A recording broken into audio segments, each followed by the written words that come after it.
We had right around 110 total plays today. We went one offense versus two offense versus one offense, three versus three, then came back and did good on good, 1-on-1, 2-on-2, 3-on-3, somewhere around close to 30 plays in those two racks a piece. And then we had a third down situation where we stayed out there 8 plays in a row. We had a high red situation, a low red situation, and then a 2-minute. And the 2-minute was very short. Even though the one offense got the ball down there, able to kick a field goal. It was on a 50, 22 seconds, no timeouts, and they were able to get us in field goal range. Twos weren't really close on that. Some things that we have to work on are pre-snap penalties. When you're playing ones, twos, and threes, sometimes when you say you had 5 false starts, you're in panic mode. Most of those were with the younger kids still trying to learn. We've got to get better with that. We did have 2 illegal formations on the punt team that we've got to get fixed. We very limited holding calls, very few pass interference calls. Those are going to happen. But I thought we were good both in those 2 categories. But we kicked the ball off a couple of times out of bounds, and so there were, in my opinion, there was 9 penalties that we had that were just us, not where you leave it to an official and go, well, was that holding? Was it not? So those things we have to clean up. That's usually what happens in your first scrimmage, especially with your younger kids. But the tempo was good. I feel like our team is in pretty good shape. I think it's in good shape with 3 weeks to go. We're certainly not game ready, but we saw a lot of good things out there, and I'm sure you'll ask me some questions about it, so fire away. Yeah, Coach, I'm sure you'll go back and watch the film later today, but just from what you were able to observe, anybody jump out, any standouts, notable plays? Yeah, I thought, especially in third down, we all over the place, 4, 8, 11, 9. I thought our offensive line, one-on-one, I thought they protected extremely well. We were 6 or 7 for 8 on offense. Our wideouts are getting open. Matt Landers had a good day. Sategna had a good day. I'm talking about with some of the long balls. KJ threw the ball exceptionally well. On defense, there was a lot of sacks. Zach had some. Dorian Gerald had some. The guy I really like on the defensive front is playing his butt off is Terry Hampton. I mean, he's playing really good football right now for us, and he just shows up all the time, everywhere. We're a little banged up in the secondary right now. Cadlon had a family issue that he needed to go to. And I don't want to make anything more out of that. It's truly a family issue that he had that he needed to get back home, and I'd like to keep that, between him and I, if you would. But I wanted to tell you he wasn't out there. And then Knox caught a couple of good balls, 20 and a 35-yard. Cam Little kicked the ball well, made all 4 of his field goals. We missed one in the 2-minute drive, but overall, Drew Sanders made a lot of plays, and Drew made a couple sacks, and he's a good player now. And so overall, Hazelwood caught the ball well. Our wideouts guys right now are playing really well. 84 caught a touchdown. Our wideouts are playing good right now, and I really like the young Sategna kid. I really like him. He did some really nice things today as well. But we got big wideouts. We got quarterbacks getting them to them. We're able to protect, and that's right now. That's a good thing. Rocket did some nice things, blocked well as certainly, and had some nice runs in there. So I don't know who else I've left out, but that's kind of what right off the top of my head. You guys, last time we talked to you, you were kind of torn whether you go live tackle or thud up. Which one did you do? No, we thought it, but it was a thud. Now, I mean, the thud to knock them down thuds, you know. But I think we did the right thing. I think we came out, you know, we had a few bumps and bruises going into it. And, of course, we had some guys that are out. But they're all coming back, I guess, if that makes sense. You know, they're not season-ending injuries. But we beat up a little bit, and then with Cat having to go home, you know, we found you can either be disappointed or find somebody to replace him. And I think Brainy did a nice job back there. Jaden Johnson did a nice job back there. So, but we thought it, and it was really real physical. I thought the officials, you know, we had SEC officials coming in today. I let them run the practice, and I mean, you had to knock the heck out of a guy for him to be down. And actually, it's harder to thud than it is to tackle because you can't leave your feet. You got to run your hips through, and you got to take another step, basically, in tackling. And burying them. Right now, what we've done is we've taken our teach session, and teach usually is something new coming in. It's a more of a mental than a physical. You know, it's about mid to end of practice where you're trying to give a little bit more of a kind of a mental. We're good mentally, but we're kind of taking a break physically, and we're putting in a 5-minute period there where we're tackling during that teach period, making an emphasis, having a tackle circuit that's what we're going to do, so we can make up for the tackling loss that we've had in what we will have in 2 scrimmages.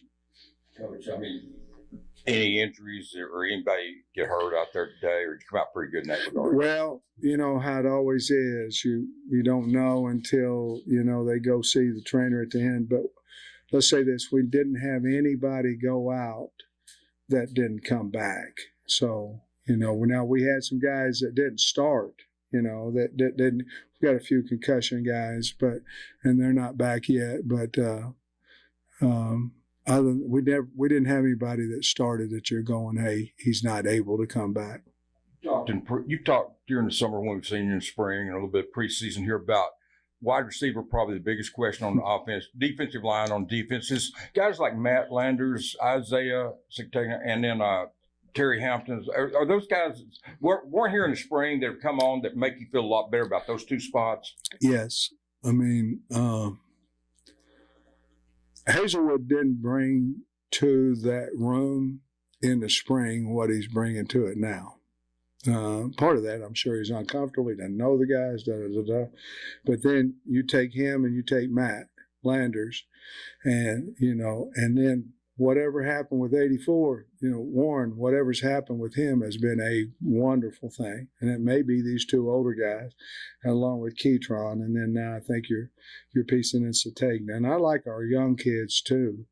That team, that group, that unit there has went a little bit in the first 8 practices from, man, we've got a concern to, man, somebody else got a concern about our guys, you know.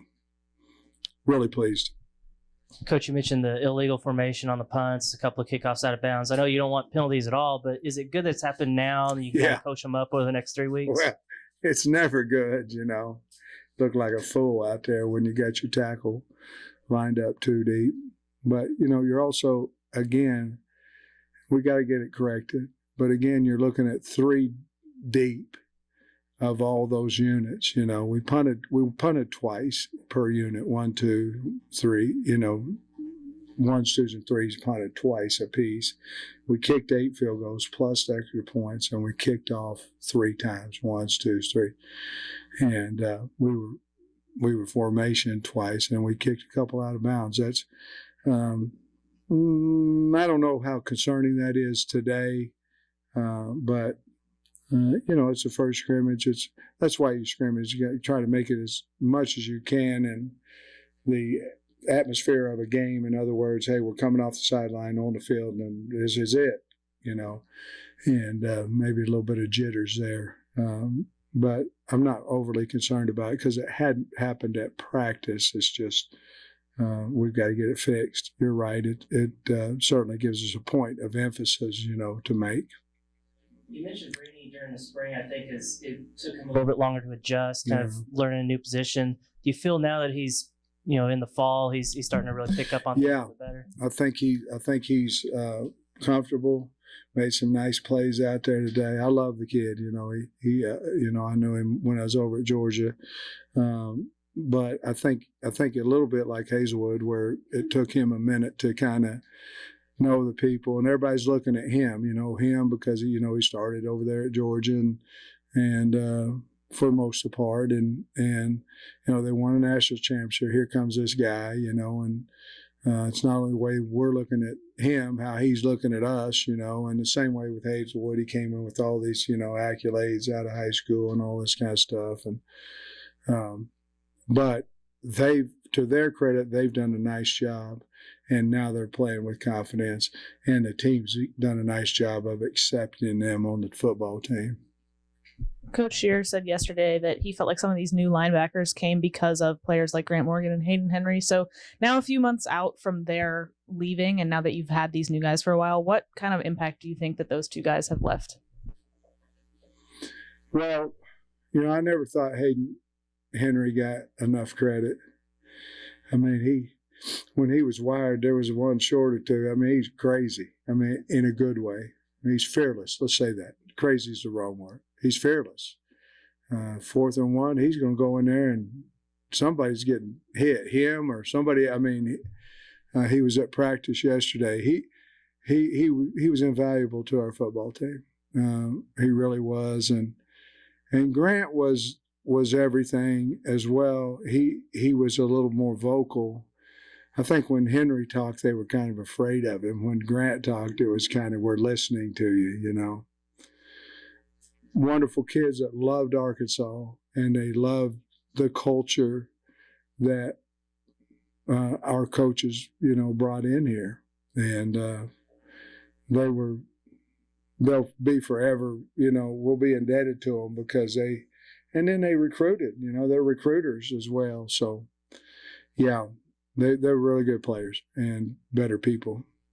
As far as those linebackers like Pupal and Manny Powell and some of the younger guys, just what have you seen from them so far, and what are your expectations there? Well, anytime you have somebody that's leading the charge like Grant did and Hayden did and really Bump, now you got Bump, and then Drew kind of, he's that guy now. He's kind of that bumper pool type. Guys look at him that way. So now you got Crook and Manny Powell and Henley, and then of course Pupal. It gives them something. It shows them how to do things correctly. It shows them how to work on and off the field. It shows them how to run to the ball and all those things. It's like anything. It's like if you're in a small high school and you're the strongest kid in the school, and let's say, and I don't want small high schools get mad at me, but let's say you're benching 300 pounds, and man, you're walking around like King Kong Bundy. And then you transfer to a 6A school, and 300 is 25th in there. Sometimes you have to see it before you actually know how far you can take your body and take your mind. And the one thing we have is you're seeing Bump do it, you're seeing Drew do it, and now they're going, hey, they can do it. I've got to do it. And eventually they're able to do it too. I don't know if that's a good analogy. I came from a small school and then went to a bigger school. And I wasn't strong at the small school or the bigger school, but I just was visiting. Coach, you talked about Satania. You've talked about how smart he is. I'm curious what else stands out to you that, you come and you say, I really like that he's kid. Fast. And I tell you what, he can cut on a dime, man.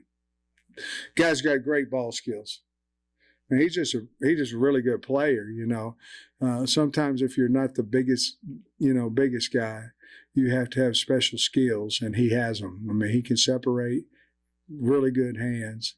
He doesn't say a word now. He just comes and goes to work every day. I really like the kid, and I like him a lot when he runs by people. I like him a little bit more, but that's what he had. He's got super speed now. And then just any other younger guys that stood out to you today, well, maybe freshmen or just younger guys? Well, I thought Crook had a good day. Young ones. Chambly had something to do with the shoulder. I don't think it's bad or anything, but he did not come back. That's one that did not. But Chambly was playing. He's up playing with the twos. He's doing a good job. And Marion Harris doing a good job. Curtis is a guy that's going to be a really good football player up front. I anticipate him making a huge charge towards the two deep. And then I really like, and they played well today. Bakke caught a nice pass or two today, and Quincy McAdoo, man, I just really like Quincy McAdoo. He's faster than what I thought he was when we recruited him, and he's tough. I mean, he's Arkansas. I really like him. But those are the guys that stick out, right. Oh, I'd be Nico Davier. Nico Davier made some big time plays today as a young guy. He's gonna play for us now. There ain't gonna be no red shirt. No, I mean he's gonna be on the field. He's a good player. Sorry about that a minute ago. Your cornerbacks. Do you feel like you might rotate a little bit more at corner this year, and maybe can you evaluate how they've done? Yeah, I think there's obviously. We talked before scrimmages and how we're going to play the players and all that, but you have HUD and certainly have Malik Chavis. Those two guys are running most of the time out there with the ones, and then you got Nudie, Dwight McLaughlin, and then you got Day. Those guys are right there. So and who knows what's going to happen in the next 21 days. I will say this: Keywan Parker is really playing well. So is Kyrie Johnson. They're doing a good job. We're better than we've been since I've been here at corner, which is allowing us to do a little bit more on defense. But I think if you're looking at battles on our team, that's to me that's the biggest battle that we have is corner. And probably the next one is who would run out there with your ones at wide receiver, because you obviously have Keytron and Matt and, Warren. And so, I don't know, they're all really good players, so good players. Are you closer to making some decisions at kick returner, punt returner? Who's in the mix? We're close. Satagna is one of them. He's one of them. Slush is one of them. Hazelwood's one of them. 14. Bryce Stevens is a punt, more punt than kickoff. I know I'm missing one guy. Harper Cole is also back on the punt returns. But right now, I think you're looking at I didn't say Landers, but you're looking at Landers as a kickoff guy, and or Wells, those other guys, and then on the punt return you're looking at Bryce and probably Satagna as trying to fight that one out there on the punt return. I don't have any problem playing a freshman back there. This kid's, anytime you compete like he has out of high school and all the state championships, he's played in track and he's played on a really, quality high school team. As long as we give him enough reps, I'm not going to worry about him. He's a special guy. So AJ's not in on the mix on kick return. AJ Green. Oh, I'm sorry. AJ Green is part of that mix too. I'm sorry, I missed him. Certainly, yes. Since you mentioned that Takias is working over on the right side, battling with Dalton, I don't think we even asked you about Luke Jones, but he's the one, I guess, non-incumbent back on the offensive line. What has he been doing, and is there competition over there? Yeah, I told Cody the other day, I said, we don't talk a whole lot about him, and if you don't talk about an old lineman a whole lot, that's a good thing, because he's not sitting out there getting embarrassed. And Luke's done a really good job. He really has, and they put a lot of guys over him. The hardest guy to block off, coming is Drew Sanders. He's a hard guy to block, long and strong and all that, but he's done a nice job over there. Obviously, Devin Manuel would be the guy. We could move Brady Latham out, if we needed to as well. But we haven't felt the need to move Tykees Crawford over there yet, which I thought going into camp that we may, press Luke a little bit more with the Tykees, but I don't think we need to. Tykees played several reps with the ones at right tackle today as well. He didn't start, but he's done a really good job. So I don't think there's really any need to do more than what we're doing is get Dev Manuel ready and have Brady Latham as well have an opportunity to play left tackle, which he has at practice, and he did today actually.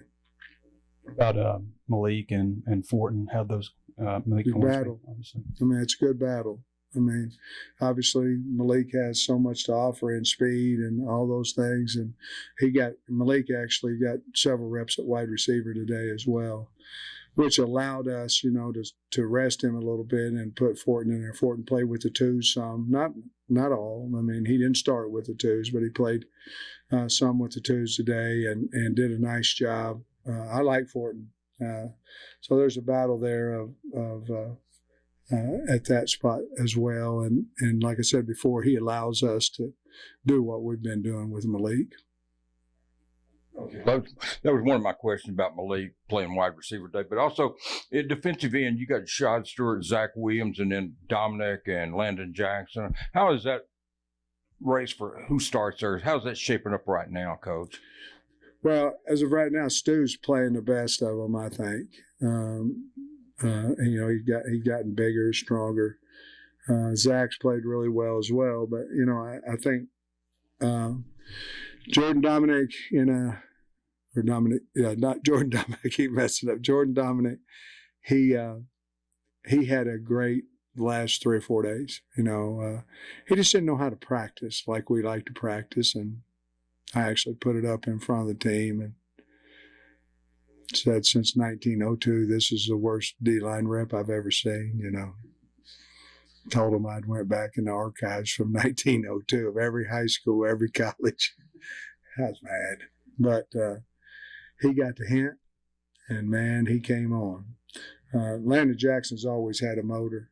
I think he's been out long enough to where he's got to get back in football, mind, shape, whatever. He's going to be a really good player for us. Those four I really like. And then what do you do with Nico? Because Nico's going to play now. Nico's a good player. And so what we've done, because Cam Ball's been out with injury, we've moved him inside. But I think Nico can play inside or outside. I really do. I think he's going to be a really good player. He and Eric Gregory will probably be playing in and out both. There you go. We kind of look at now. Eric's 300, Nico's about 280. But Nico ran down the ball today now that a 280-pound guy shouldn't be able to do. I know I can't. And that's about where I'm hovering, but had a good summer. I was going to ask you about Nico. I mean, how receptive was he to moving inside the other day? And what have you seen from his just like mentality and mindset? And he just wants to play. I mean, I tell you what, then it goes back and his mom and dad are so great. I mean, great people. It's so much fun to be around. They raised this kid big time. He'll do whatever. We got him on every special team. I mean, you don't find many guys that's that big, that's that athletic at his age, and that have a motor, and he does. I'm really high on him. I think he's gonna be really good for us. You talked earlier about game shape, just in terms of overall level of competition and level of execution. How close is the team to where you want them to be at 3 weeks out before the start of the season? As a whole team, not real close. We got a lot to work on. I've been bragging on some positions, but you got to put them all. You can't just have a really good player over here, good players over. You got to put it all together. I thought the second half of the scrimmage, I thought we put together a little bit on both sides of the ball, playing well together. But we're not there yet. The first part of practice, the first part of fall, a lot of times is you're not worried about playing together as a team. You're worried about surviving practice, and it was hotter than hot, out there. And then the next mode you go is you're wondering, You're worried about your position and where you're at on the depth chart. And at some point, that all comes together. Is, hey, this is where I'm at. This is what I'm doing. Now, how do I make my teammate better? We're not there yet. No, we're not a team that's bickering and fighting and all. I don't mean that, but we're not a unit yet. We got some good players, and we're not a consistent unit on anywhere yet. But we're further along right now than we were last year at this point. You mentioned earlier Trey Knox caught a 20 and 35-yard pass. Just want to make sure that I heard you correct. That was Trey Knox who caught those? It says right here it was. Okay. With him, I'll be honest with you. You guys asked me all kinds of questions. I saw this. I don't even see it. Yeah. And I don't want to play it off like I did, but it says right here, I did see him catch these two particular passes from KJ. And if it wasn't true, then blame him, because he's the one that wrote it down. But yes, I remember it.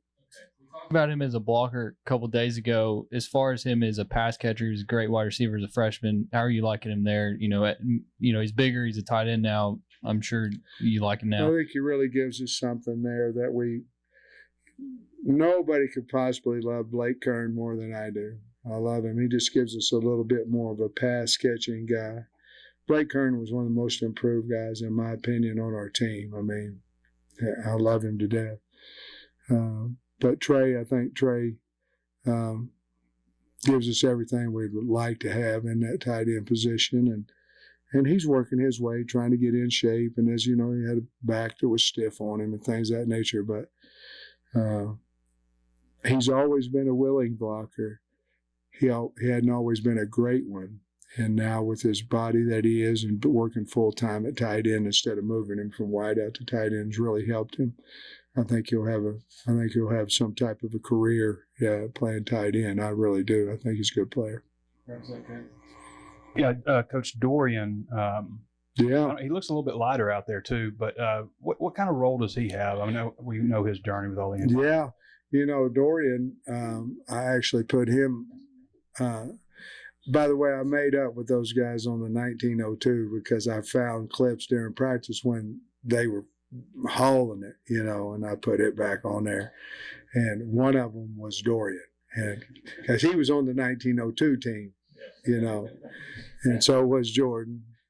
And so I made it up to her because I kept trying to find one where they were just busting it, and they did. And Dorian, the first 4 or 5 practices was, am I really healthy? Am I really okay? Am I really, all this, I need to save myself. I've been hurt all these years. And then I felt like the last 3 days, he just said, hey, look, it's a physical game.